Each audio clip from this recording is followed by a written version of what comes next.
Not only that his cousin Lewis of the Lewis and Clark expedition killed himself under the accusation of corruption in the Louisiana Territory, but that his Kentucky nephews butchered a slave for a trivial offense before their household and servants, yet it remained for the poet Warren in our time to ask how Jefferson's dream was consonant with such satanic ties. Jefferson saw Hamilton's bank corrupting the rural simplicity he depended on to save us from eating one another as they do in Europe. His sufficient answer was education, the university, his last and noblest architectural vision, completed in 1824. By that time in Europe, Goya, Beethoven, and Blake were all closing their lives. They had experienced idealism, revolution, terror, and repudiation. The creative hope had been driven far down and under to reshape inner revolt out of desperate negation. In those depths of confrontation, one could hardly tell the cry of yes from the cry of no. One would only know afterwards that the spiritual crisis of later civilization, even down to our own day, had been unbelievably stared in the face. If the mortal imprint could not itself reveal the trial and transcendence of spirit, there would hardly be an art of portrait representation. Let the death mask of Beethoven against the unflawed smile of Jefferson hint what price, through revolutionary hope and agony, Europe had to pay for those geniuses of violence and inward turning. Octogenarian Goya and Goethe, Blake past 70, this titan of music dead at 56.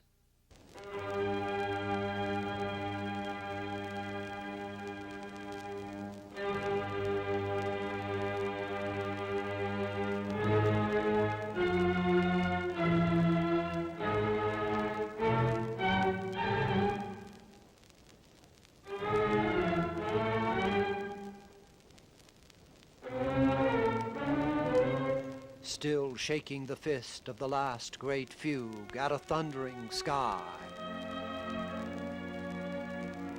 Such the theme, and now the fugal entrance, with two Blakes, two Goyas.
This last Goya, of Saturn devouring his children, though it decorated the artist's own dining room, is not a painted myth, but an image of the universe, flung in creative defiance in the face of God.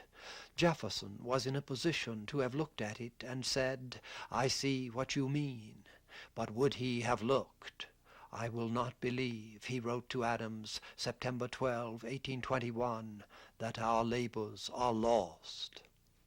As Sam Johnson said, nature sets her gifts on the right hand and on the left. No man can at the same time fill his cup from the source and from the mouth of the Nile.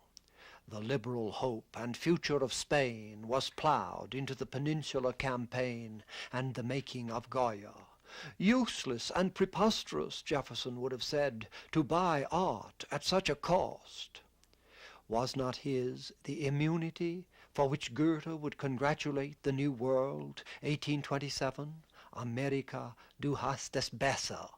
You have it better than our exhausted continent. No medieval castles, no Gothic horror trappings, as if regretting that Faust could not have been, like Jefferson, of one soul.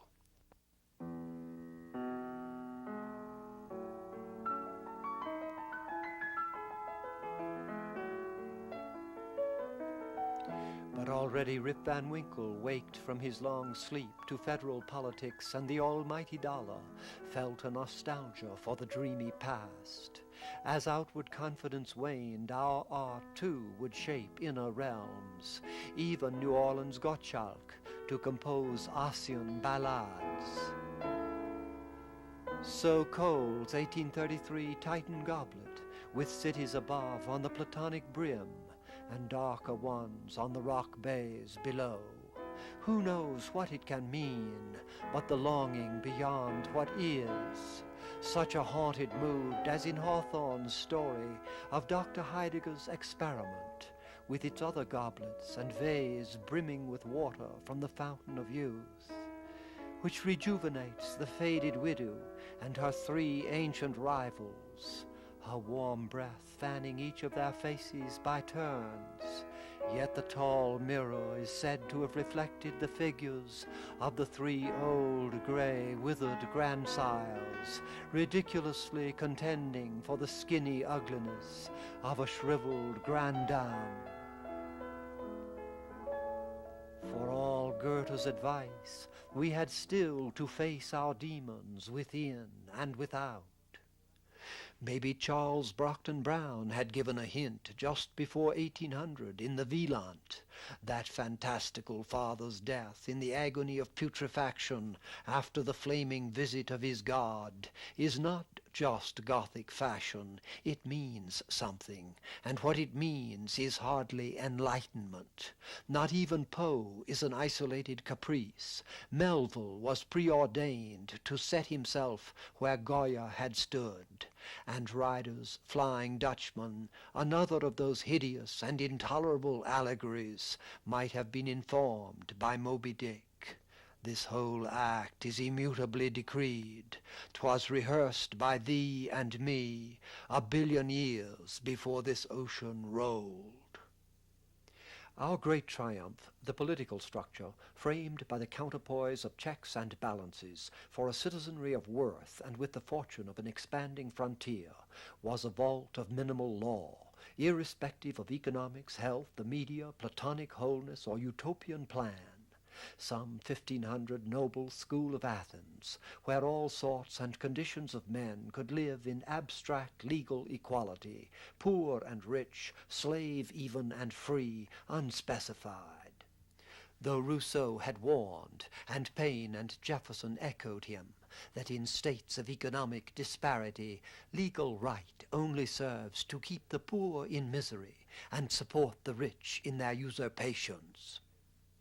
All actual states are polyvalent suspensions in whose dynamic wished absolutes are embodied and consumed.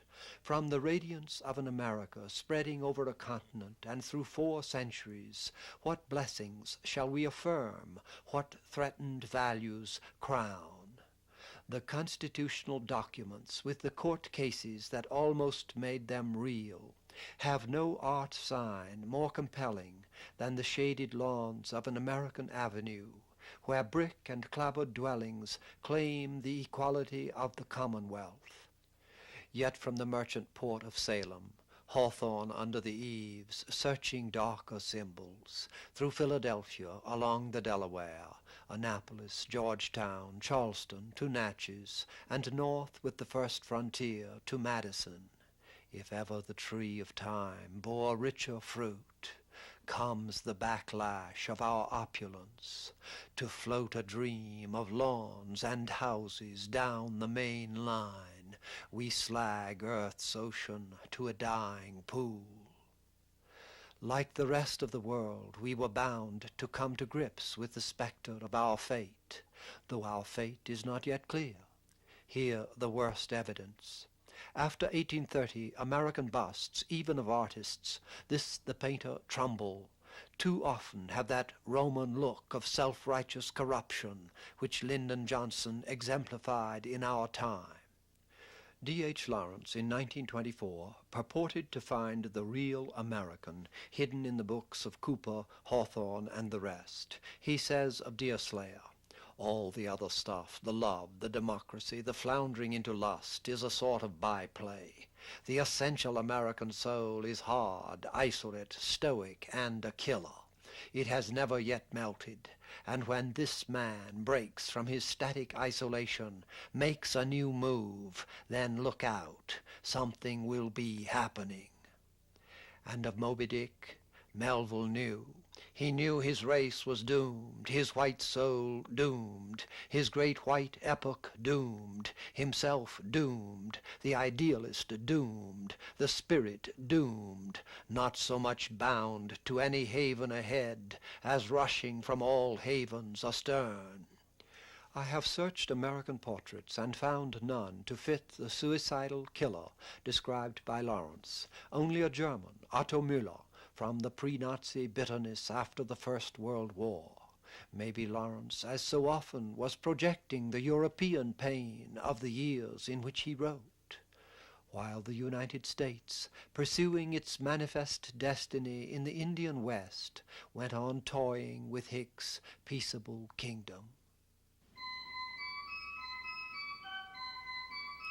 Did the simplicity of American art reflect some naive flaw of the democratic mind, to escape the antinomies of the organic field as the fire release of freedom against the leaf bonding of the long-term good, even now with movie hacks to amputate a patient nation world disposed at the least dumb incision to fibrillate? If that is the instinct of the herd, hostile to the keenness of the Riace bronzes, de Tocqueville, in democratic republics the body is left free and the soul is enslaved, then D.H. Lawrence could claim the crystal ball. Even Rousseau might have his say.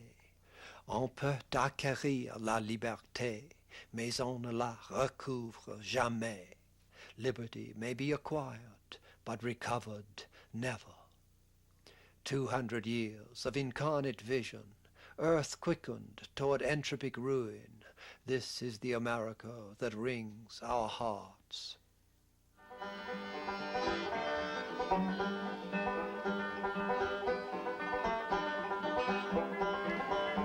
But the pied piping as of barefoot volunteers at Valley Forge, homespun cue for Beethoven's Hymn to Joy, Yankee Doodle, yields to the outlaw Jesse James by the youth bums of Bowery and the street, plucking like Mount's solitary black smiler in a barn.